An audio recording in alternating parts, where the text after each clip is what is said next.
Iya, sebentar ya, ada gangguan, bentar.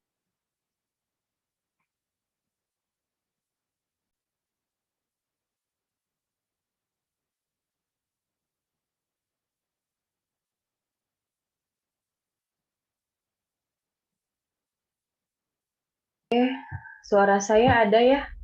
Ada, Bu. Oke, baik. Bismillahirrahmanirrahim. Assalamualaikum warahmatullahi wabarakatuh. Apa kabar teman-teman yang ada di seluruh Indonesia? Perkenalkan, nama saya Nur Sabila Janal Davi. Alhamdulillah sekarang peringkat bintang 8, asal dari Lampung. Ya, kita beda pulau ya. Sebelumnya, teman-teman ada pepatah bilang, tak kenal maka apa? Tak kenal maka kenalan ya. Nah, jadi di sini saya ingin berkenalan diri dulu sama teman-teman semua. Oke, bisa di next, Lucio.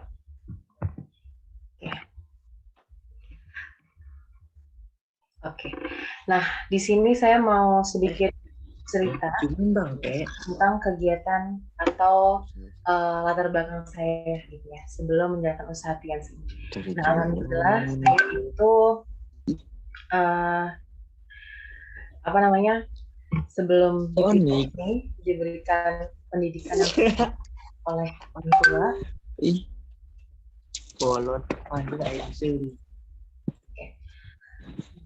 Di sini ada sedikit gambar waktu itu saya SMP. Jadi sedikit cerita, saya itu SD di Al-Azhar, SMP itu di pondok pesantren. Nah, ini waktu sedikit kegiatan di pondok.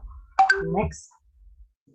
Nah, kemudian ini ada beberapa kegiatan juga. Jadi saya tuh dari kecil, dari SD itu sering nonton banget kayak Putri Indonesia gitu. Jadi kayak terinspirasi lah pengen jadi Putri Indonesia.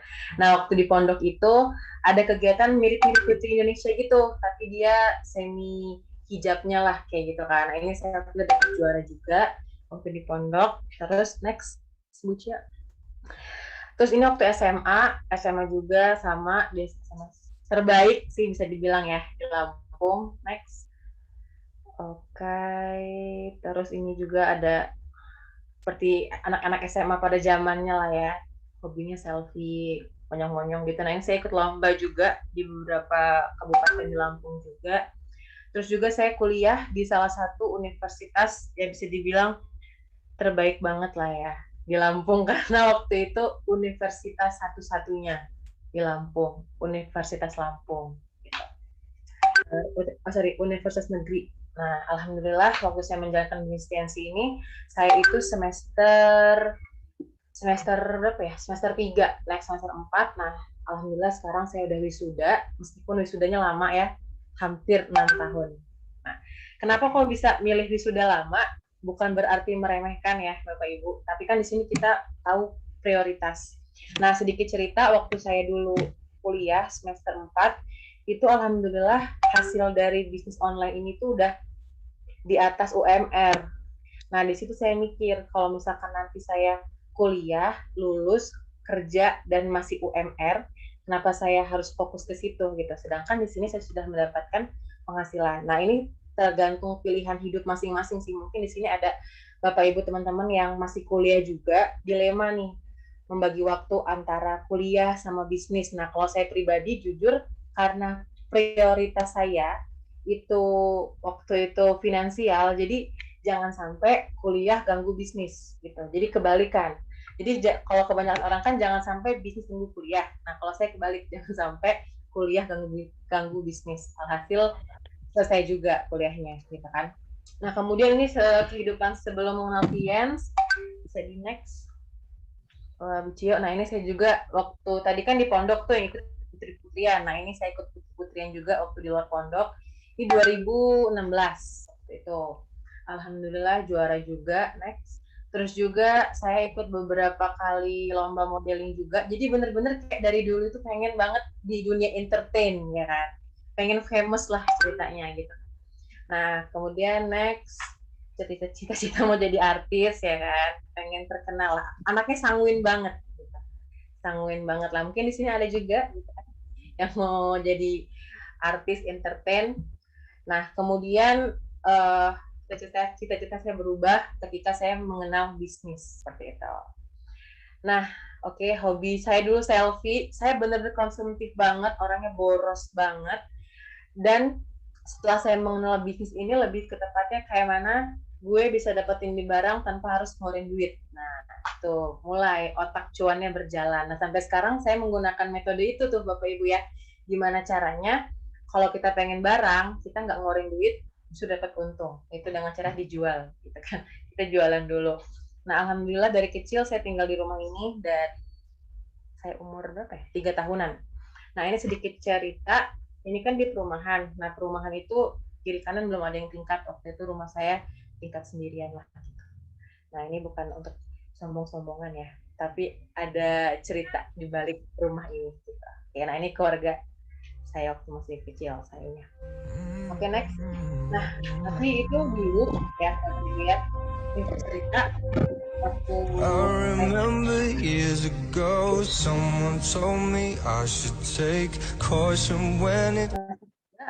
Itu saya mengalami perubahan hidup yang sangat luar biasa ya, bisa saya bilang ya, 180 derajat deh berubahnya gitu.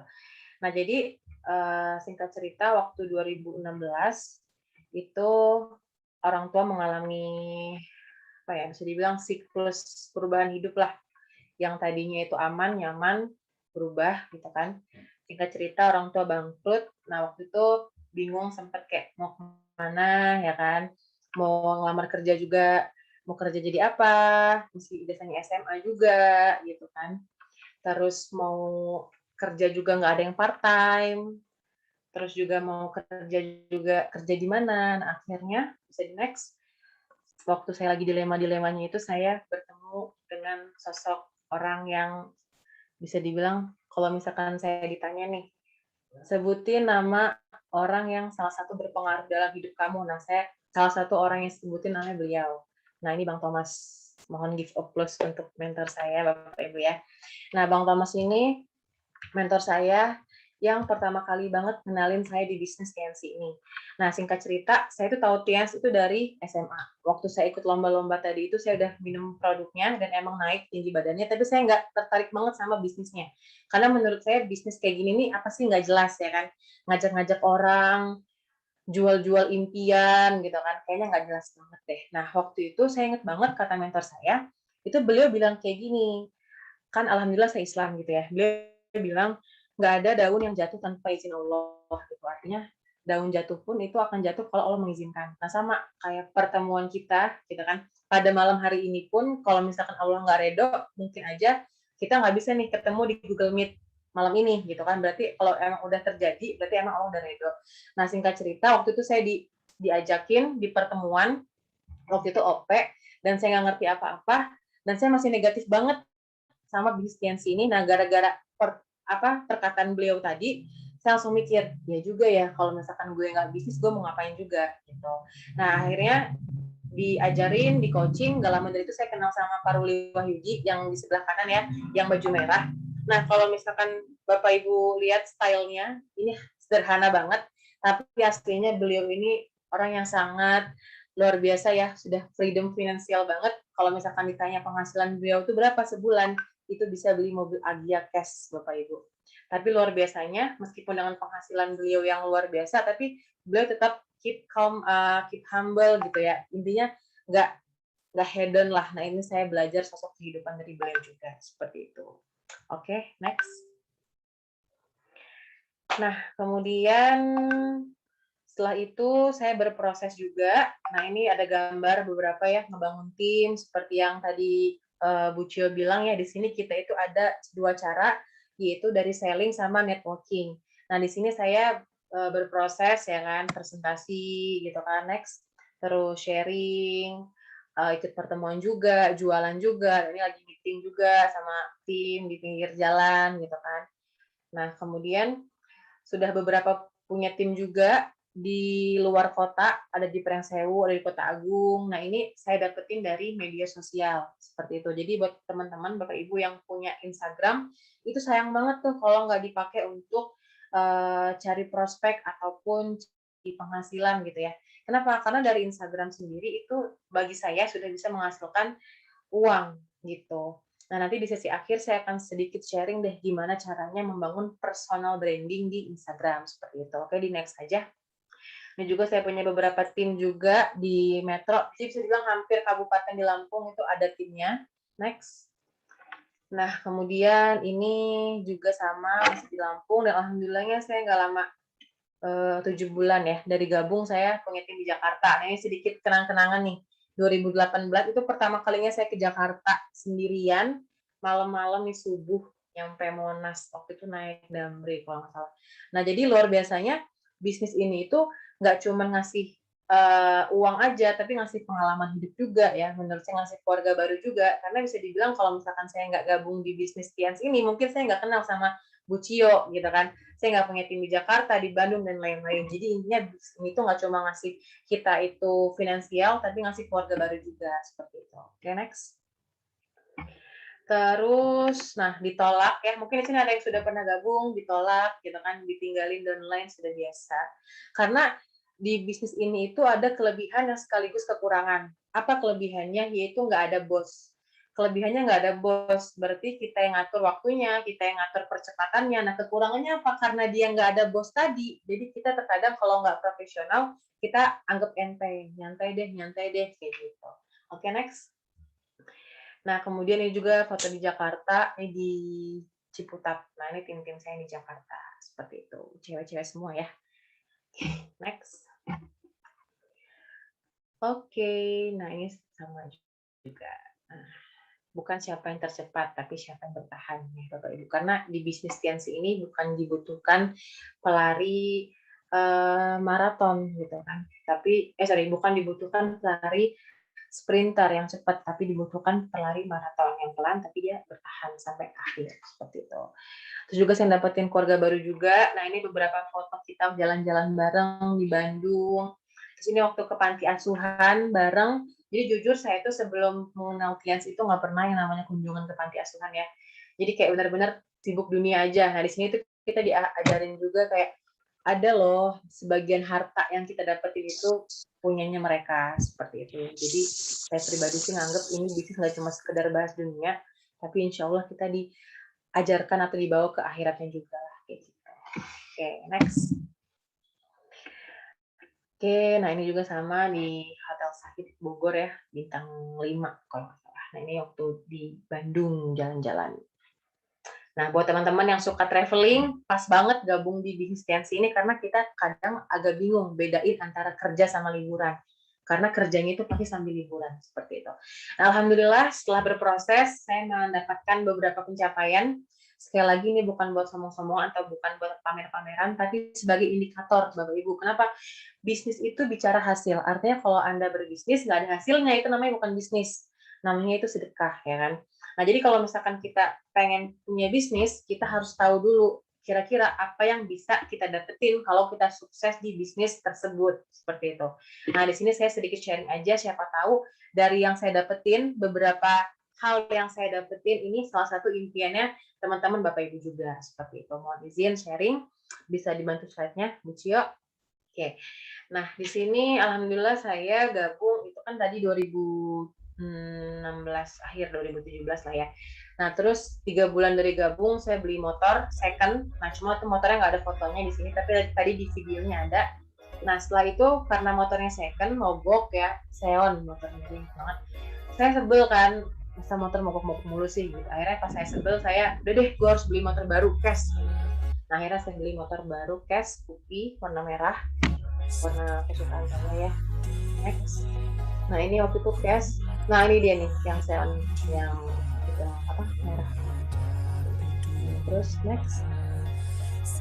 Oke, dibantu next, Lucia. Setelah beli motor, alhamdulillah saya dapat luar negeri ya. Nah, luar biasanya di Tians ini reward luar negeri itu tidak dipotong bonus. Jadi Anda dapat luar negeri gratis plus bonus bulanan. Jadi itu kita dapat luar negeri itu bonusnya sekitar 10 juta. Jadi dapat uang plus luar negeri. Nah, berawal dari afirmasi, jadi waktu itu saya ikut ada namanya TAC ya. TAC itu Client Conversion kalau nggak salah. Nah itu kayak satu tian seluruh Indonesia itu dikumpulin, dipanggil nih orang-orang yang dapat reward. Nah pas itu saya masih bintang 5, belum dapat reward sama sekali. Nah belum ke platinum malah membershipnya. Jadi saya maju, megang platinum card. Nah di situ saya langsung kayak berafirmasi, pokoknya tahun depan gue harus naik panggung ini lagi, tapi gue sebagai penerima reward gitu kan. Alhamdulillahnya Allah Maha Baik, dikasih deh rewardnya tahun depan. Next di tahun depannya saya masuk PTAC, saya penerima reward Hongkong 2017. Terus next, nah ini ada Hongkong ya. Dan ini jujur pertama kali saya keluar negeri, jadi bisa dibilang mungkin kalau saya nggak gabung klien saya belum pernah keluar negeri sampai sekarang, karena saya punya 3 saudara dan adik sama mbak saya itu belum pernah keluar negeri sampai sekarang. Jadi bisa dibilang ya mungkin nasibnya sama kayak mereka ya kalau nggak gabung di sini. Oke, next. Nah, ini juga sama di Victoria Harbour. Ini bagus banget. Nah, ini yang malamnya, ini yang siangnya. Ini bagus banget ya pokoknya. Sangat amat romance. Nah, ini malamnya juga. Nah, ini sebenarnya satu tempat ya, tapi ganti baju.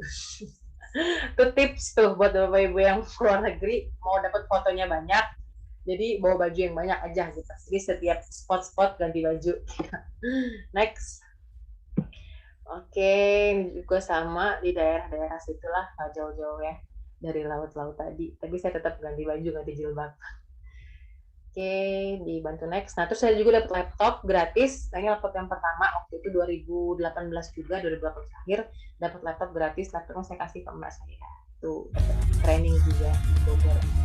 Nah, terus lagi-lagi ya Bapak Ibu, berawal dari afirmasi. Nah, jadi gini, mentor saya itu selalu bilang, kalau misalkan lo mau dapetin suatu hal, lo harus berani bermimpi dulu. Kenapa? Karena kalau mimpi aja nggak pernah, lo nggak akan mungkin bisa dapetin itu.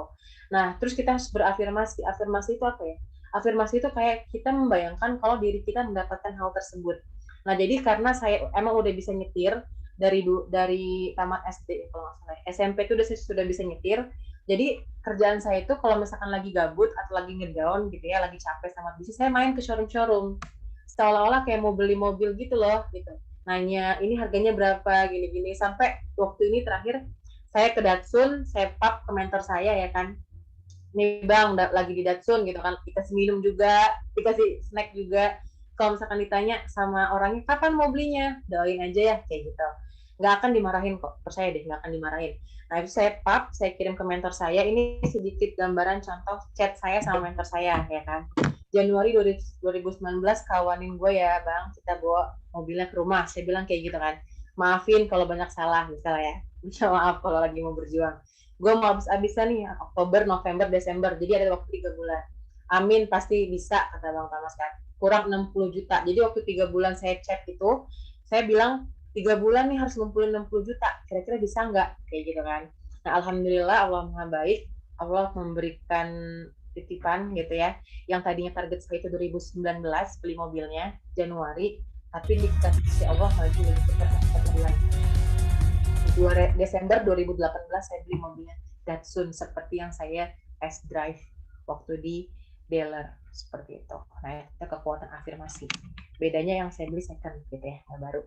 Nah, ini ada beberapa tim-tim juga yang ikut menikmati keringatnya lah ya. Artinya yang saya dapetin sekarang itu ada beberapa hasil dari tim-tim juga. Gitu. Oke, next. Nah, ini sedikit gambaran mentor saya, Bang Thomas. Jadi ini mobilnya Paruli, Ford Everest. Waktu itu Paruli, beliau beli mobil dan Bang Thomas foto, ya kan. Nah, pas foto ini masih bintang 6. Nah, terus pas bintang 7-nya Bang Thomas beli mobil beliau gitu. Nah, terus bisa di next, mana fotonya yang Terios biru. Nah, waktu saya bintang 7, saya juga beli mobilnya. Jadi kayak ada keturunan gitu loh, keturunan upline, setiap bintang 7 beli mobil. Jadi apa ya, kalau kata mentor saya, ini tuh bisnis ngantri. Selagi kita ngantri di tempat yang tepat, selagi kita itu nggak keluar dari barisan, pasti kita ngedapetin apa yang mentor kita dapetin. Jadi kalau misalkan hari ini saya yang cerita, dapat beli mobil segala macam, mentor Bapak Ibu cerita, Bu Cio tadi cerita ya bisa beli mobil segala macam, yakin aja insya Allah kalau Bapak Ibu tetap di track, syaratnya 2, stand and fight ya, bertahan dan berjuang, insya Allah nanti apa yang kami dapetin juga akan Bapak Ibu dapetin. Amin ya rabbal alamin, seperti itu. Oke, next. Nah, ini mobil saya, dan saya sedang berafirmasi nih sekarang naik mobilnya Pak Ruli ya, ada BMW sama Mini Cooper, nggak tahu kenapa saya suka banget sama Mini Cooper. Lucu banget mobilnya, ini mobil BMW dan ini Mini Cooper, punyanya Pak Ruli Muhyidi, seperti itu. Jadi kalau misalkan nanti Bapak Ibu ketemu mentor yang punya mobil, jangan malu buat foto, udah foto aja gitu. Afirmasi, disalawatin, dielus-elus, kayak gitu. Nah, terus juga saya dapat reward 2016 ya. 2016 dapat ke Cina. Alhamdulillahnya ini sebelum COVID. Sebelum COVID saya bersyukur banget saya sudah menginjakan kaki di tembok Cina sebelum adanya corona ya. Nah, ini ada di foto di perusahaan Tians juga di pabrik Tianjin Cina. Tadi kalau Bapak Ibu lihat video profilnya itu benar-benar gede banget pabriknya. Dan pabriknya itu bukan kayak pabrik yang kumuh gitu loh, tapi instagramable banget lah. Tuh, bagus banget buat foto. Next. Nah, ini di tembok Cina. Ini juga sama masih daerah pabrik. Jadi pabriknya bagus banget. Nah, ini di pinggir jalan ya. Kalau di luar negeri mah pinggir jalan aja bagus ya. Kadang saya juga foto di samping tong sampah juga yang like banyak gitu, kalau di luar negeri. Oke, next. Ini Forbidden City. Forbidden City ini kayak kota tapi kita nggak boleh bawa kendaraan. Jadi harus jalan kaki. Gitu. Oke, dibantu next. Alhamdulillah juga sempat menjadi PBO terbaik di Royal Weekend Bandung. PBO itu parameter business condition. Jadi kayak penghargaan gitu lah. Nah, gara-gara PBO terbaik dapat deh live acara live di Bogor seperti itu. Oke. Nah, di sini waktu itu pembicaranya Pak Ari Ginanjar. Alhamdulillah 2019 kemarin juga saya dapat gratis ya ke Thailand, free. Tapi gara-gara COVID jadi di cancel diganti emas antam. Kemarin dapat berapa gram? 8 gram gitu. Nah, terus juga terakhir dapat laptop gratis. Jadi dapat laptopnya 2 gitu. Oke. Alhamdulillah Allah Maha Baik. Bisa dibilang ya Bapak Ibu, apa yang kita dapat hari ini itu bukan karena kita yang hebat, tapi gara-gara orang-orang sekitar yang nggak berhenti doain kita, support kita. Nah, kalau kata mentor saya, apa yang kita dapetin hari ini itu 89%, bahkan hampir 90% itu adalah dari doa orang tua kita. 10%-nya baru dari kerja keras kita gitu. Nah, kemudian juga alhamdulillah nggak cuma saya yang dapat hasil, ini ada beberapa tim-tim saya juga ya menjadi saksi perjalanan tim. Ini foto anak-anak SMA, belum pada kuliah, tapi gini, anak-anak SMA yang nggak kuliah gitu. Tapi mereka antara sudah kuliah dan nggak kuliah, ini penghasilannya alhamdulillah waktu itu di atas UMR Lampung. Dan Lampung kan 2,2, nah mereka di atas ya sebulan gitu. Oke, next. Juga ini ada yang beli motor dari Prengsewu, Rintan ya, kalau Bapak Ibu lihat. Prengsewu itu kabupaten lah di Lampung ini ya. Itu kecil lah kabupatennya. Dan alhamdulillah dia 2018 beli motor. Nah, di 2021 kemarin waktu COVID dia beli mobil gitu. Dan dia anak kuliahan. Anak kuliahan semester 6 kalau nggak salah. Bintang 7 juga. Next. Nah, ini yang saya di Jakarta bisa bayar UKT sendiri ya, 15 juta UKT-nya. Dia double degree juga. Oke, next. Nah, ini namanya Iklima Jakarta. Nah, ini adeknya. Jadi kakak adek ini jalanin TIANS. Nah, ini ngebuat saya sedikit agak iri ya. Kakak adek bisa TIANS bareng dan kakaknya bayar UKT, adeknya beli motor cash, masih maba, tambatan SMA gitu. Dan kemarin baru sebulan yang lalu beliin hadiah ulang tahun mobil untuk uminya gitu. Nah, ini ada anak SMA juga beliin TV. Next. Nah, intinya Bapak Ibu, saya itu mau bilang kalau di bisnis TNC itulah bisnis silaturahmi marketing. Kenapa? Karena untuk menjadi sukses di sini, kita harus membantu banyak tim-tim kita. Nah, artinya apa? Di sini itu kalau misalkan Bapak Ibu pengen sukses gitu ya, pengen dapat reward, nah Bapak Ibu harus membantu tim di bawahnya. Jadi bisa dibilang, di sini itu bisnis yang dapat menjadikan kita itu pribadi yang bermanfaat. Kenapa? Karena kalau kita mau dapat reward, kita harus bantu tim kita untuk dapat reward. Nah, bedanya apa kalau misalkan kita punya bisnis, misalkan kita punya kafe, gitu kan. Penghasilannya atau omsetnya misalkan 100 juta. Nah, mentok-mentok paling pegawai kita itu gajinya berapa? 5 juta, 3 juta. Tapi kalau di sini, di saat kita punya penghasilan 100 juta, tim kita pun bisa mendapatkan penghasilan 100 juta, bahkan bisa di atas kita. Jadi di sini tuh adil banget gitu loh. Yang bekerja keras, dia mendapatkan hasil lebih banyak, seperti itu. Oke, next. Nah, itu tadi sedikit sharing ya, reward dan juga perjalanan saya. Nah, sekarang saya mau membagikan tipsnya. ya kan? Atau caranya. Nah, sekali lagi di sini saya bukan berarti menggurui, tapi kebetulan alhamdulillah saya diberi kesempatan oleh mentor Bapak Ibu ya, Bu Cio, terima kasih banyak atas waktunya untuk men-sharingkan apa yang menjadi patokan atau indikator yang saya jalani lah kayak gini. Nah, kebanyakan orang di saat saya sharing itu tanya tipsnya apa Kak? Gimana caranya Kak bisa keluar negeri, beli mobil segala macam. Nah, ini adalah alasan yang saya pegang terus kemana-mana gitu ya. Karena kan hidup ini nggak mungkin tanpa alasan ya Bapak Ibu ya. Jadi yang pertama adalah alasan bergabung. Nah, mungkin untuk alasan bergabung itu beda-beda. Ada yang bergabungnya karena nggak enak, karena terpaksa, ya kan, atau karena coba-coba iseng-iseng. Nah, alasan bergabung itu bisa dibilang alasan yang sangat amat kecil komitmennya. Nah, kenapa? Karena banyak sekali orang yang sudah bergabung terus nggak aktif, ya kan? Jadi cuma sekedar gabung doang. Nah, ternyata alasan bergabung itu nggak cukup, Bapak Ibu. Kita butuh alasan bertahan. Nah, waktu itu alasan saya bertahan, kenapa? Karena saya butuh uang. Ya kan? Bisa dibilang ya kalau saya nggak bisnis, saya nggak bisa bayar UKT. Nah, itulah alasan saya harus bertahan di sini. Nah, ternyata bertahan aja nggak cukup. Kenapa? Karena saya pernah ketemu sama orang yang udah bertahun-tahun join TNS, tapi dia nggak naik-naik peringkatnya. Gitu loh. Paham ya? Jadi bertahan aja nggak cukup. Kita harus berjuang juga. Jadi tadi itu yang stand and fight tadi. Bertahan dan berjuang. Nah, berjuangnya untuk apa? Bapak Ibu, kita harus membayangkan kalau kita gagal dan kalau kita sukses. Nah, kalau di agama saya itu ya diceritakan kisah surga dan neraka. Kenapa kok diceritain surga yang enak-enak dan diceritain neraka yang serem-serem? Biar manusia hambanya itu tahu gitu loh. Kalau kita alim dapat surga, tapi kalau kita nggak alim kita masuk neraka. Nah sama di bisnis pun Bapak Ibu harus tahu kalau gue sukses gue bisa nikmatin nih hasilnya. Tapi kalau gue gagal berapa banyak waktu yang telah terbuang dan berapa banyak orang yang udah uh, kita nggak perjuangin gitu loh, paham ya? Jadi berjuang ini lebih tepatnya kayak Bapak Ibu harus memberikan gambaran kalau sukses tuh kayak mana dan kalau gagal pun kayak mana. Gitu. Bahasa gampangnya itu gini, kalau sukses kita yang nikmatin, kalau gagal juga kita yang sengsara, kan kayak gitu. Nah itu sedikit tipsnya. Jadi Bapak Ibu harus tentuin alasan bergabungnya apa, alasan berjuangnya apa, dan alasan bertahannya apa. Nah ini sedikit tambahan sharing ya. Kita kan di sini sekarang sedang mengalami di era COVID-19 ya, pandemi. Nah di sini tuh kita sadar tanpa kita sadarin, kita itu masuk ke era baru digitalisasi bisnis. Nah pandemi COVID ini menjadi eskalator untuk menjalankan bisnis secara digital atau online. Nah, tanpa kita sadarin juga, sekarang ini sudah banyak sekali bisnis yang offline itu berubah, ya kan? Berubah menjadi online. Kenapa? Karena mau nggak mau dipaksa.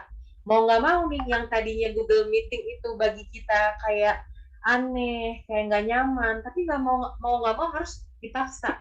Lama-lama terbiasa juga, kan gitu ya.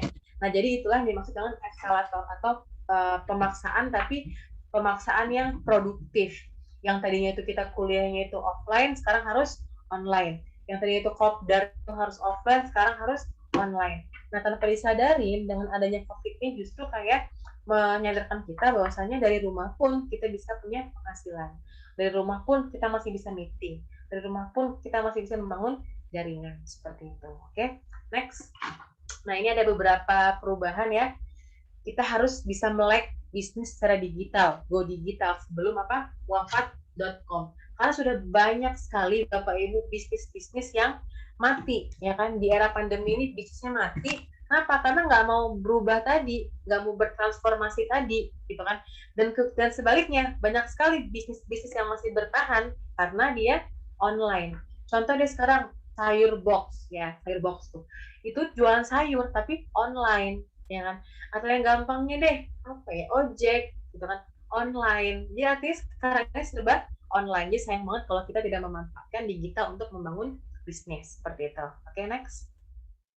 Nah, digitalisasi makin masif ya, seperti nonton bioskop sudah digantikan sekarang dengan Netflix, TV dan lain-lain. Kopdar juga sudah pada Google Meeting. Makanan, kita beli makan juga sekarang sudah GoFood segala macam. Shopping, ada beberapa juga mall-mall besar seperti Matahari itu sudah menyediakan akses delivery, ya kan? Jadi kayak misalkan Bapak Ibu mau belanja, tinggal buka webnya, tunggu di rumah aja, kayak gitu. Kemudian next, Nah, Bapak Ibu harus tahu dulu nih apa perbedaan antara jualan online dan bisnis online. Nah, mungkin beberapa hari sebelum-sebelumnya Bapak Ibu telah membranding dirinya nih, gue seorang pembisnis online gitu, tapi nggak tahu sebenarnya apa bedanya. Nah, di sini kita akan bahas sedikit perbedaan antara jualan online dan bisnis online. Next. Nah, kalau misalkan jualan online itu dia fokusnya ke omset, ya kan? Artinya yang penting hari ini gue dapet jualan. Yang penting hari ini jualan. Besok nanti gampang lagi deh. Nah, tapi kalau dia bisnis, dia fokusnya ke aset. Dia nggak apa-apa hari ini nggak laku. Yang penting nanti asetnya jadi. Nah, aset ini dia larinya kemana? Ke branding. Ya kan? Ke branding. Artinya kalau misalkan Bapak Ibu niat mau buka jualan makanan, nggak peduli brandingnya kayak apa, yang penting laku. Nah, itu berarti masih jualan. Tapi kalau jualan makannya itu kita buat kontennya, kita buat sistemnya. Hari ini nggak apa-apa deh, kayaknya nggak laku, kita lagi bakar uang dulu. Nah, itu namanya fokusnya ke aset. Yang mana aset ini kalau misalkan nggak kita apa-apain, kita dapat penghasilan. Nah, bahasa gampangnya itu gini, kalau jualan dapat duit, nggak jualan nggak dapat duit. Tapi kalau bisnis, ownernya jalan-jalan, bisnisnya tetap jalan. Nah, itu dinamakan dengan aset. Seperti itu. Oke. Nah, kemudian yang kedua, kalau jual online itu dia fokusnya ke hal teknis. Gimana cara balas chattingnya, upload foto, buat konten, ya kan? Buat copywritingnya gimana. Nah, kalau di bisnis online, dia itu fokusnya kemana? Ke hal-hal yang strategis. Contohnya memperluas pasar, menjalin kerjasama, ya kan?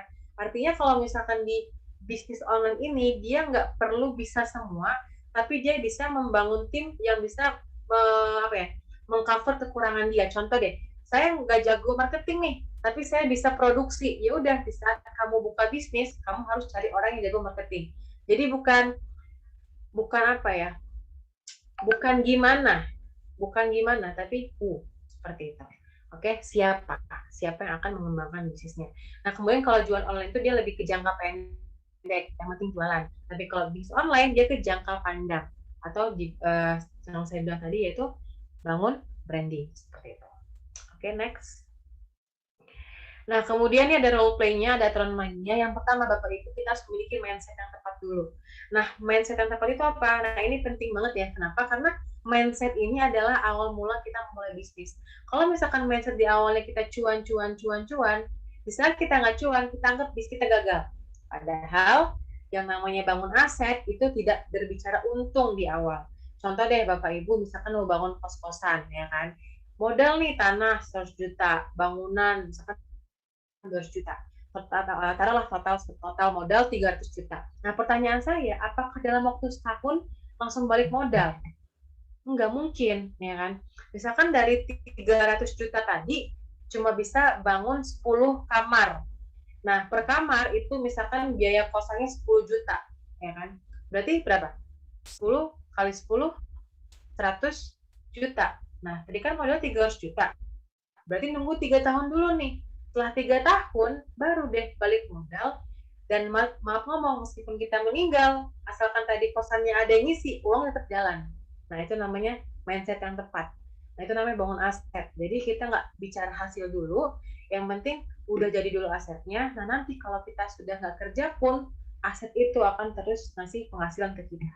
Nah, itu mindset yang benar. Jadi kalau kata quotes-quotes di Instagram ya, bisnis itu pasti rugi, resikonya kaya. Jadi jangan deh mau bisnis nggak mau rugi, itu jangan banget. Nah, luar biasanya di bisnis kita TNC gitu ya, bisnis online, resiko terbesar adalah apa? Sehat, ya kan? Bapak Ibu join 2-3 juta beli produk, nggak laku produknya, diminum, Anda sehat. Meskipun modalnya nggak balik, tapi Anda sehat. Nah, meskipun tadi itu udah kita minum, tetap bisa jalan nggak bisnisnya? Tetap bisa jalan. Jadi bisa dibilang ya TNC tanpa resiko terburuknya sehat, seperti itu. Nah, kemudian yang kedua, jangan ikut-ikutan. Misalkan nih di grup A, di grup Jakarta nih lagi pada jualan pakai Shopee, ikut. Belum memahamin, grup Lampung pakai WA, ikut. Grup Bandung pakai IG, ngikut. Nah, itu jangan ikut-ikutan. Kenapa? Karena kalau kita ikut-ikutan, tanpa kita sadarin, kita akan mengulang dari awal terus, tapi kita tidak mendalaminya. Seperti itu. Kemudian yang terakhir, semua itu perlu bertumbuh dan berproses. Jadi tidak ada yang instan. Kalau kata Mary Riana, nikmati proses, jangan banyak protes. Seperti itu. Oke, next.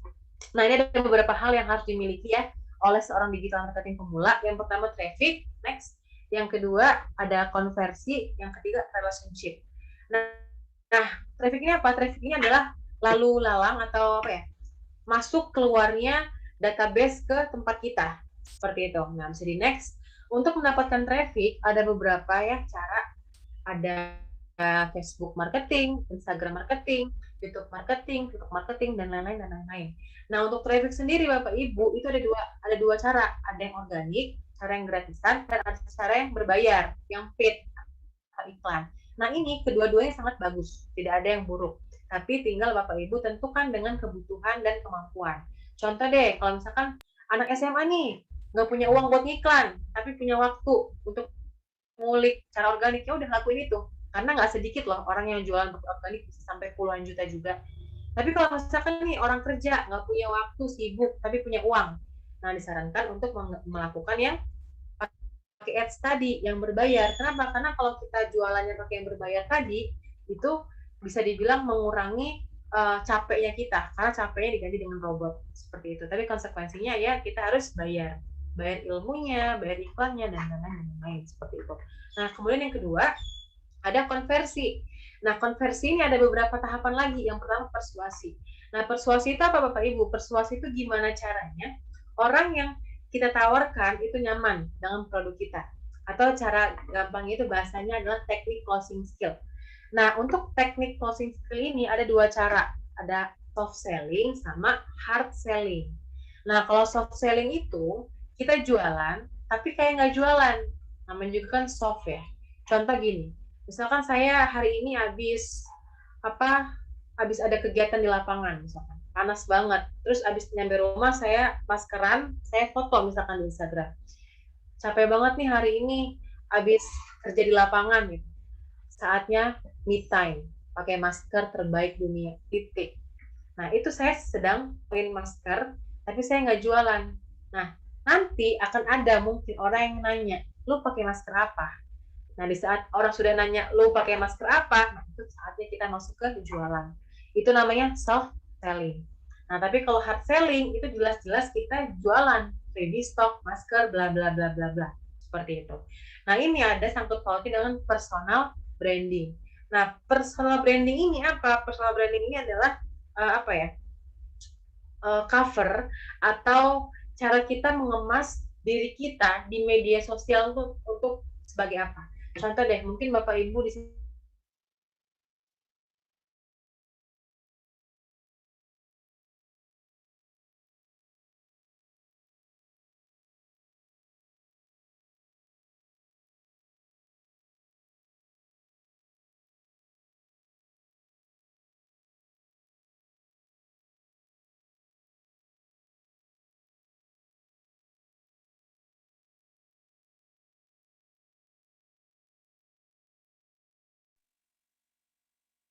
Tes. Bilanya kayaknya keluar deh. Ditunggu ya teman-teman. Jadi aku ngelihat sedikit, kayaknya mati lampu di Lampung. Tadi sebelum dia off kamera nggak ada suara, kayaknya lampunya mati. Nah, ditunggu ya teman-teman, sabar. Luar biasa ilmunya, saya jadi diingetin tentang masalah begini nih. Branding. Siapa yang belum pernah branding? Mana nih, Bu? Mati ya. Gue ya teman-teman, Bu Bilanya lagi OTW masuk lagi.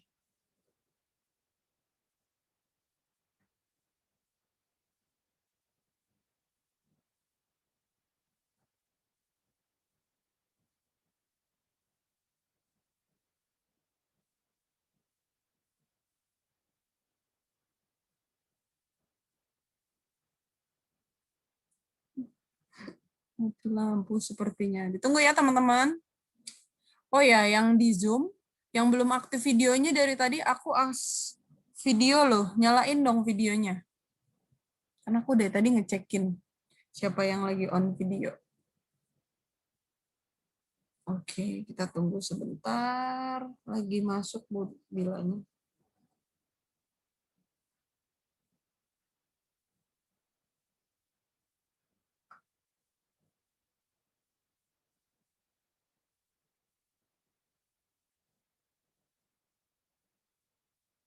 Oh gitu. Bentar ya teman-teman. Saya telepon dulu.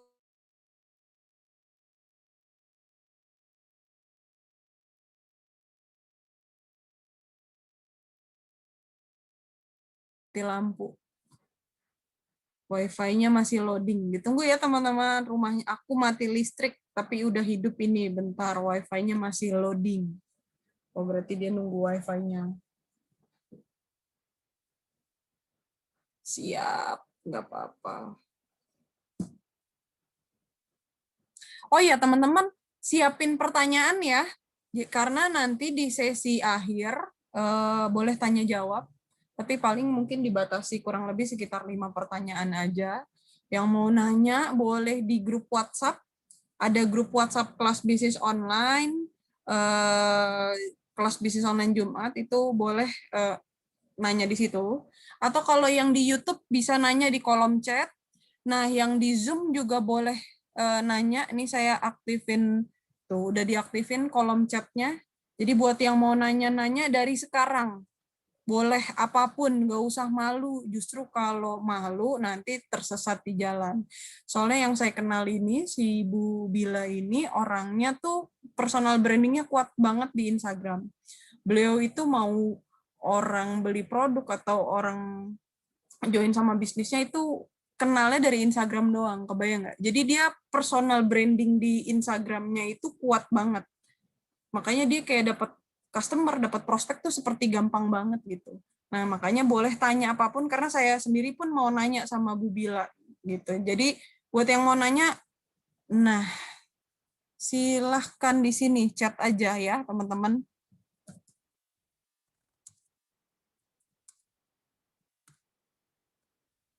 Mana ya Bu Bilanya? Oke. Assalamualaikum, maaf. Iya, nggak apa-apa Bu, santai. Aduh, ini lah ya kelemahannya kita meeting online. Iya, it's okay. Silakan dilanjut Bu. Oke, aku lanjut ya. Tadi sampai personal branding ya. Ya. Sampai personal branding. Jadi sampai mana ya? Oh iya. Contoh nih, mungkin Bapak Ibu di sini tahu Meridiana, ya kan? Meridiana seorang motivator, woman trainer, ya kan, woman fighter. Nah, apa branding yang beliau bangun? Branding yang beliau bangun itu setiap posting-postingannya itu berhubungan dengan hal-hal yang menginspirasi, memotivasi gitu. Kita nggak pernah kan ngelihat Meridiana video tutorial make up, TikTokan yang alay konten prank gitu-gitu kayaknya nggak pernah. Nah, itulah karena beliau sedang membangun brandingnya bahwasannya beliau itu seorang motivasi dan seorang woman inspiration gitu kan. Nah, sama halnya kayak misalkan Tasya Farasya, contoh. Dia seorang apa? Beauty vlogger. Nah, artinya konten yang beliau posting itu adalah konten yang berbau-bau dengan beauty, make up gitu. Nggak pernah tuh Tasya Farasya buat story saya pasti bisa, ya kan, bangkit, berani bermimpi, kayaknya nggak pernah. Nah, itulah yang dimaksud dengan personal branding. Nah, di sini Bapak Ibu, teman-teman semua, kita disarankan untuk membangun personal branding kita sebagai apa? Sebagai woman trainer, kalau saya gitu kan, sebagai woman fighter mungkin, atau sebagai digital marketer. Nah, saat kita sudah ingin membranding diri kita sebagai itu, tolong please postingan yang kita posting itu ya harus yang berbau-bau dengan hal tersebut. Oke lah, sesekali nggak apa-apa lah posting jalan-jalan, happy-happy, ya kan. Tapi jangan terlalu sering. Karena jujur dulu saya waktu di awal itu alay ya bisa dibilang ya. Kayak, yaelah makan mie ayam doang gue posting gitu kan. Nah itu ditegur sama mentor saya. Kira-kira kalau lo posting makan mie ayam doang, apa ada manfaatnya nggak nih buat orang yang ngeliat gitu. Kalau emang nggak ada ya udah nggak usah diposting. Jadi lebih ke kayak memfilter apa yang kita posting, karena bisa jadi apa yang kita posting itu dilihat sama orang, dan kalau apa yang kita posting itu berpositif gitu, misalkan kita posting hal positif dilihat sama orang dan dilakuin sama dia, itu bisa jadi amal jariah kita juga Bapak Ibu gitu. Jadi penting banget ya kita untuk memfilter apa yang kita posting. Terus kalau misalkan mau posting ale-ale gimana, ya udah di close friend aja gitu, atau nggak di second account gitu ya. Ya bukan berarti pencitraan ya, tapi lebih tepatnya kayak kita harus tahu, harus memposisikan diri kita sebagai apa di sosial media. Karena penting banget sih menurut saya. Karena bisa dibilang ya orang bisa menjudge kita sebagai apa ya, tinggal lihat aja IG-nya kan kayak gitu. Nah, alhamdulillah juga beberapa kali saya dapetin prospek dari media sosial hasil dari personal branding gitu. Dan sedikit tips dari saya, kalau kita personal brandingnya di akun pribadi, jangan terlalu sering menggunakan hard selling karena orang akan jenuh. Ini akun pribadi tapi kalau jual mulu sih kayak gitu kan. Jadi kita harus menggunakan cara yang soft selling tadi. Contoh deh kayak misalkan waktu saya ke Dufan. Saya ke Dufan tuh seharian saya spam ya kan naiknya gara-gara segala macam. Terus pas di akhir saya posting gini, enaknya bisnis online, bisa milih kapan kerja, kapan liburan, ya. Kalau nggak, enaknya berbisnis, owner jalan-jalan, bisnis tetap jalan. Habis itu saya posting hasil Shopee saya hari itu, gitu. Jadi itulah yang membuat orang kepo kadang-kadang, lo usaha apa sih? Kayaknya lo hari jalan-jalan, tapi outfit lo misalkan puluhan juta. Nah itulah kadang-kadang ngebuat orang kepo sehingga nanya, sehingga bisa untuk prospecting juga seperti itu. Nah kemudian yang ketiga ada optimasi. Nah optimasi ini cara kita ngebangun akun kita terlihat trusted. Kalau di jualan itu contoh seperti kita beli followers mungkin ya. Atau kayak kita baru jualan, baru mau jualan, akunnya masih baru. Gimana caranya orang bisa percaya padahal kita aja belum punya orderan. Nah itu disarankan mengambil konten tim kita, tapi kita nggak bohong ya, ini hanya permain kata-kata aja. Kayak contoh nih, misalkan saya baru mau jualan, tapi saya belum ada yang beli, tapi tim saya ada yang udah laku. Saya pakai bukti rekening dia, saya tulis di caption, alhamdulillah hasil tim hari ini. Gitu, titik. Bohong nggak? Enggak kan, nggak bohong. Kalau bohong tuh alhamdulillah hasil saya hari ini, itu namanya bohong. Nah, tapi kalau misalkan kita tulis hasil tim, nah itu kita nggak bohong. Itu namanya apa ya, permain kata-kata aja. Gitu. Nah, kalau di akun pribadi, itu optimasinya, biasanya saya ngebuat itu kayak misalkan saya lagi posting nih, posting ya kan, gimana caranya konten yang saya posting ini viral, ya udah suruh circle kita kirimin link yuk, komen, like, share kayak gitu, sampai akhirnya akan ada traffic yang masuk yang asli gitu. Jadi itulah pentingnya optimasi. Kemudian yang keempat ada content creation. Nah content creation ini bisa dibilang kita harus menyediakan konten, kalau kata mentor saya sih itu 100 hari pertama ya. Jadi kalau misalkan kita sudah siap untuk menjadi seorang digital marketer, kita harus punya konten untuk 100 hari ke depan gitu. Jadi biar nggak bingung nanti mau posting apa. Terus yang terakhir ada hard selling. Nah hard selling ini saya ceritain tadi ya. Hard selling ini gimana caranya orang yang sudah tahu, orang yang sudah kepo sama bisnis kita, dia ngetik, ngechat, lo bisnis apa sih gitu. Karena saya nggak sedikit ya, banyak banget teman-teman itu yang keponya itu udah lama, tapi nanyanya pas udah lama gitu. Misalkan dia keponya dari 2016, tapi dia baru memberanikan diri untuk nanya itu 2017. Ya, sering banget kayak gitu. Soalnya saya punya teman yang kayak, lo tahu nggak usaha gue kayak mana? Tahu sih, gue tuh udah ngikutin lo dari 2017, cuma gue baru berani aja chat sekarang kayak gitu. Artinya apa? Kalau kita nggak konsisten tadi, bisa dibilang mungkin yang tadinya itu prospek kita mau nanya karena ngelihat kita kok kayak iya, kayak enggak, dia males juga gitu loh mau nanya, mending ke orang lain aja yang lebih konsisten kan kayak gitu. Nah goalsnya itu adalah yang datang memutuskan untuk beli atau yang ngelihat Instagram kita memutuskan untuk nanya, kepo, dan dia join seperti itu untuk dikonversi ini. Nah yang terakhir ada relationship. Nah relationship ini adalah cara kita menjaga data yang sudah ada gitu kan. Contoh nih kita sudah punya on traffic gitu kan, sudah punya database. Nah gimana caranya database yang kita punya ini dia tetap stay, tetap jadi followers kita dengan cara ngasih dia makan. Nah ngasih dia makan itu bahasa gampangnya sekali ya, kalau di Instagram pribadi itu kasih giveaway, kasih kuis, kasih hal-hal yang ngebuat dia juga tertarik terus ngikutin kita. Nah itu dimaksud dengan relationship atau menjaga hubungan. Nah kalau misalkan untuk dijualan, relationship ini bisa dibilang kita itu membangun relationship ke customer sehingga menimbulkan customer yang loyal. Nah, customer yang loyal itu apa? Customer yang rela promosi tanpa kita bayar, bahkan tanpa kita minta. Dan dia rela nge-share ke temen dia. Contoh deh, kayak misalkan saya punya customer beli masker. Karena sudah royal tadi, setiap dia beli, dia SG. Gitu. Padahal kita nggak endorse dia. Gitu kan. Atau di sini Bapak Ibu mungkin ada yang kayak gitu, puas sama satu pelayanan jualan, Bapak Ibu SG. Gitu kan. Padahal kita nggak dibayar. Nah, itu adalah sudah masuk tahap ke royal customer seperti itu. Nah, royal customer ini goalsnya apa? Agar dia repeat order dan dia men-sharingkan produk kita ke teman-temannya dia tadi seperti itu. Oke, next.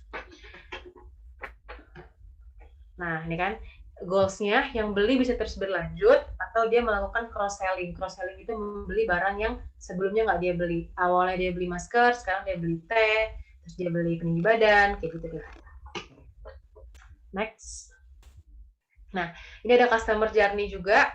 Ada yang cold, warm, sama hot. Nah, intinya Bapak Ibu, followers kita atau konsumen kita itu nggak semua orang yang sekali beli langsung, sekali lihat langsung beli, ya kan? Ada yang cold. Cold ini apa? Dia nggak tahu sama sekali. Dia harus diedukasi segala macam. Ada yang warm, sudah tahu dan dia butuh diyakinin. Nah, yang hot itu sudah tahu dan dia akan membeli. Contoh deh, mungkin Bapak Ibu di sini suka ngelihat review-review selebgram makan boci misalkan. Kayaknya enak deh, tapi baru sebatas enak doang. Oh, di sana jual ya? Oke deh, nanti gue kalau butuh gue baru beli. Jadi setiap kita udah ngelihat postingannya sekali, 2 kali, 3 kali, muncul tuh rasa penasaran, muncullah call to action tadi. Oke, hanya gue beli deh gitu. Nah, jadi intinya di sini adalah gambaran kekonsistensian kita. Konsisten. Kita harus konsisten membangun branding tadi sehingga orang itu nggak cuma 1-2 kali ngeliat postingan kita, tapi berkali-kali sehingga mengajak dia untuk call to action untuk membeli seperti itu. Oke, next.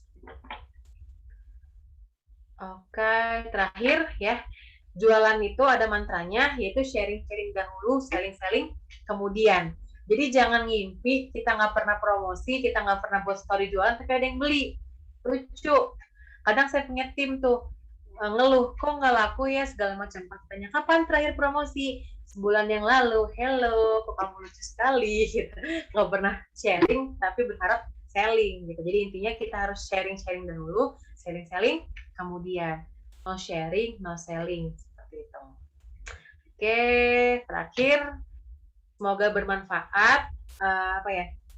Terakhir dari saya Bapak Ibu, bagi Anda yang belum bergabung, pastikan Anda bergabung. Kenapa? Karena yang kita dapat hari ini, apa yang kita nikmati hari ini, itu adalah keputusan yang kita ambil 1-2 tahun ke belakang. Gitu. Dan saya pribadi, jujur, nggak tahu akan ada di posisi ini kalau 3 tahun lalu mungkin saya nggak ambil keputusan. Dan keputusan itu ada di tangan teman-teman semua. Baik, sekian dari saya. Terima kasih. Wassalamualaikum warahmatullahi wabarakatuh. Waalaikumsalam, Bu Bila, jangan kemana dulu. Ada yang nanya, ada beberapa yang nanya, boleh ya? Karena saya emang bilang ke mereka, Bu Bila ini jago sekali untuk promosi, terutama di sosial media. Nah, ini ada beberapa yang nanya, Bu Bila, gimana sih caranya promosikan produknya lewat medsos? Terus, ya kurang lebih pertanyaannya mirip-mirip kayak gini, Bu. Jadi kayak, gimana sih cara personal branding, terutama di Instagram, biar calon customer-nya tuh tertarik sama postingan kita gitu loh. Postingannya harus yang kayak gimana sih?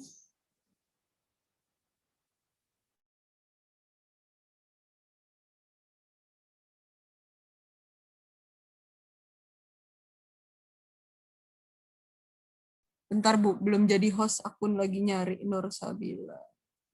Bentar. Oh ini dia. Pick host. Dah, silakan Bu.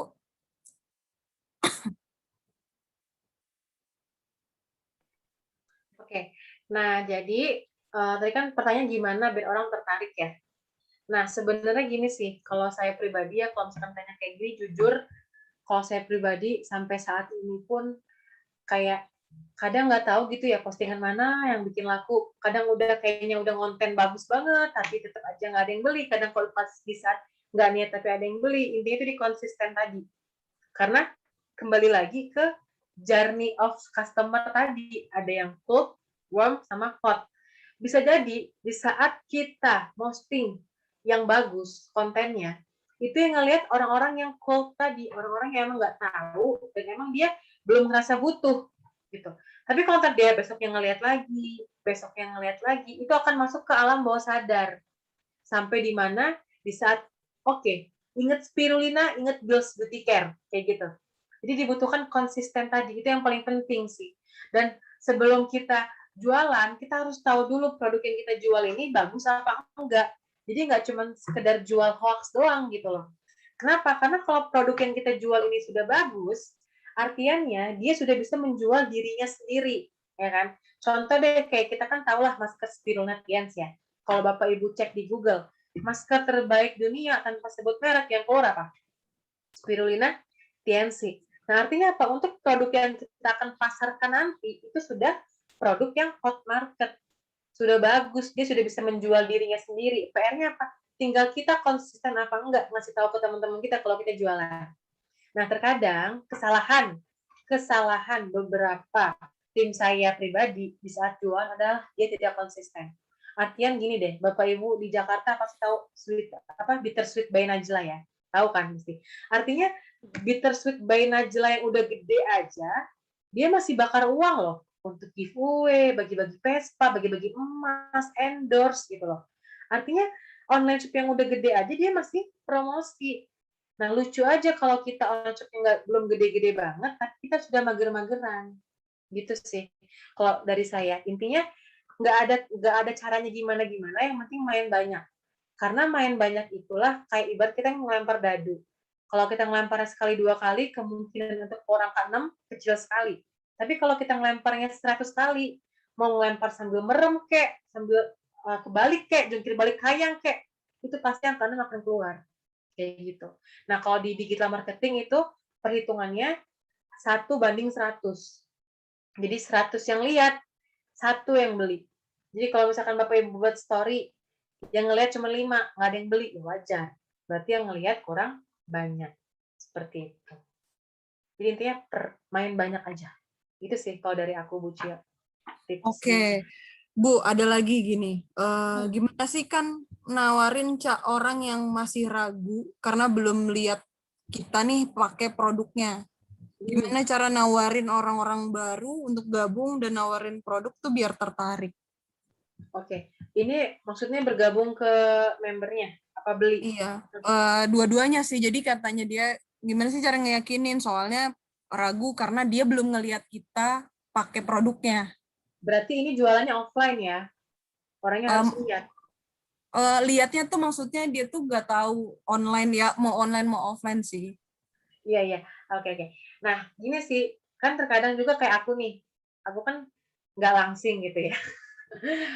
Itu kayak agak gimana, mau jual pelangsing, gue aja nggak langsing gitu kan. Nah, enaknya kita jualan online itu, orang nggak tahu ownernya yang mana. Sebenarnya sih itu ya. Tapi kalau misalkan emang dilalahnya ownernya tahu kita yang jual, ya udah bahasa gampangnya itu, kalau saya emang belum berhasil, tapi saya lagi proses nih. Misalkan jerawatan nih, saya emang belum mulus mukanya gitu kan. Tapi saya lagi make. Nah, tapi ada loh customer saya yang udah mulus testimoninya. Jadi lebih ke di saat kita ngerasa kita belum berhasil dengan produk tersebut, tinggal dilimpahkan atau dilemparkan ke testimoni yang sudah berhasil.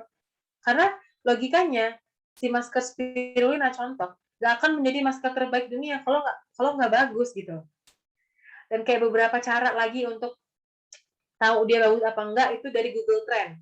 Ada kan Google Trend itu dia bisa ngelihat berapa banyak orang yang nyari masker spirulina. Nah, di saat volume pencariannya itu tinggi, berarti yang nyari banyak. Kalau yang nyari banyak berarti yang beli juga banyak gitu. Nah, itu sih kalau untuk produk ya. Kalau untuk bisnis sama juga gitu loh. Kalau misalkan nih ngelihat saya mungkin ya orang join karena saya sudah dapat luar negeri beli motor, beli mobil. Dulu waktu saya bintang 5 gimana ceritanya? Jadi kalau kata mentor saya, bisa kita presentasi, itu kita tidak perlu menjadi seorang inspirator, tapi kita perlu menjadi seorang edifikator. Edifikator itu apa? Orang yang mengedifikasi mentor-mentornya. Karena jujur, waktu saya masih bintang 5 juga, waktu dulu baru gabung, belum dapat apa-apa, itu saya ceritain mentor saya, Bang Thomas, Pak Rudi, Bang Thomas, Pak Rudi. Sampai akhirnya saya berproses, dapat hasil, bisa menceritakan kisah sendiri gitu loh, paham ya? Nah jadi intinya itu di saat kita ngerasa kita belum punya hasil, tinggal dilemparkan aja sama tim-tim kita yang sudah punya hasil gitu. Dan sekali lagi cara ngeyakinin itu belum ada, ciri-ciri orang yakin tuh nggak ada. Terkadang saya ketemu prospek nih, wih kayaknya ini apa namanya up level nih gitu kan, skala prioritas banget, ternyata dia nggak join. Giliran ketemu prospek yang kayaknya kelemar, menye, dia join gitu loh. Jadi emang kita tuh nggak tahu mana orang yang join. Yang kita perlu lakuin adalah sharing ke banyak orang aja. Gitu sih, Lucia, kalau menurut saya. Bu, kalau Bu Bila, ada nggak sih misal per hari ini aku harus postingnya ini gitu. Apa kisahnya tuh ini gitu. Ada nggak tiap hari tuh buat jadi gambaran buat pemula? Apa sih yang harus diupdate per harinya? Oke. Branding. Nah, kalau aku kan emang punya kalender konten ya namanya. Jadi ada 5 waktu posting. Kita sama kayak 5 waktu sholat, tapi subuhnya jadi jam 6:30. Itu biasanya jam melek online, ya kan? Jadi 6:30, terus zuhur, asar, maghrib, isya. Nah, di 5 waktu itu saya posting itu nggak semuanya review. Kadang pagi-pagi morning view, yang kayak good morning, bla bla bla bla gitu ya kan. Nah, terus siangnya baru deh sharing, misalkan tips olahraga, malamnya baru jualan gitu. Jadi nggak semuanya konten jualan terus sorenya testimoni, terus malamnya bukti transfer, kayak gitu sih kalau kalender konten saya. Terus juga kita harus, kalau kita main di organik ya, kita harus nyari hal yang viral saat itu apa. Kayak contoh deh, dulu waktu lagi demo-demo ya kan, demo-demo itu ada tuh orang pakai masker, katanya yuk demo jangan lupa pakai masker, tapi dia pakai masker wajah gitu loh, bukan masker medis. Nah itu kan lucu tuh, nah itu viral itu, sempet viewersnya naik gara-gara itu. Atau enggak konten TikTok terus diedit, dihubungin dengan hal-hal yang kayak misalkan orang joget nih gini-gini gitu, nah itu ditambahin kayak tips menjaga muka dari jerawat atau apa gitu-gitu loh. Jadi nggak semuanya itu jualan. Jadi biar nggak bosan customer-nya juga. Terus kalau sekarang ini juga pakai polling. Kayak pilih winter apa summer gitu-gitu. Nah, biasanya itu bisa naikin traffic juga sih. Kayak misalkan bakso apa mie ayam gitu-gitu. Atau Q&A juga gitu. Oke. Terakhir kali ya, Bu ya. Ini ada yang nanya, kok saya tuh nggak ada dana, gimana ya cara buat mulainya kalau nggak ada dana? Oke. Nah, kalau nggak ada dana itu pasti semua alasan ya, alasan semua orang. Saya pribadi dulu waktu Bapak Ibu lihat minus loh, mulainya itu minus banget. Nah, tapi itu dia, karena kita sadar kita nggak punya uang, kita harus bisnis biar kita punya uang. Gitu. Kalau kata mentor saya itu, tidak ada orang yang tidak punya uang. Yang ada adalah orang yang tidak punya keberanian buat nyari uang. Kenapa? Karena botol aqua, sampah, dibuang sama kita jadi sampah, dipungut sama pemulung jadi apa? Jadi uang.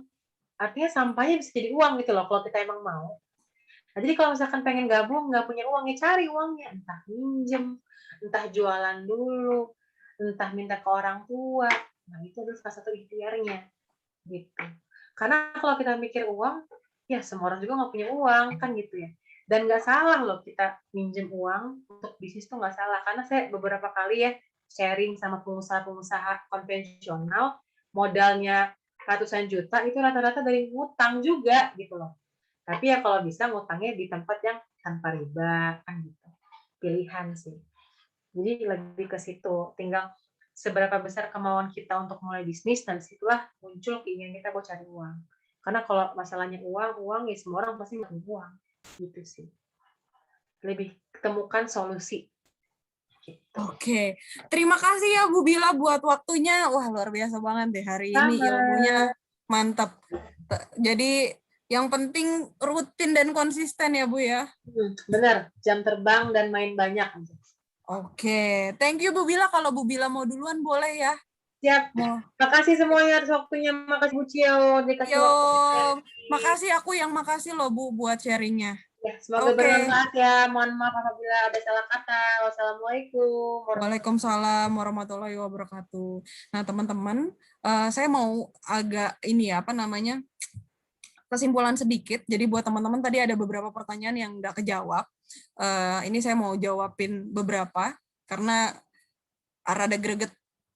Nah, jadi teman-teman, gini, tadi ada beberapa yang mungkin udah dijelasin ya sama Bu Bila, tapi masih nanya lagi, ya saya jelasin dikit ya. Jadi tadi kan nanya, gimana misalnya kalau cara nawarin produk ke orang, karena nih orang nih belum tahu produknya terus masih ragu sama produknya. Makanya tadi Bu Bila tadi bilang, tipsnya apa?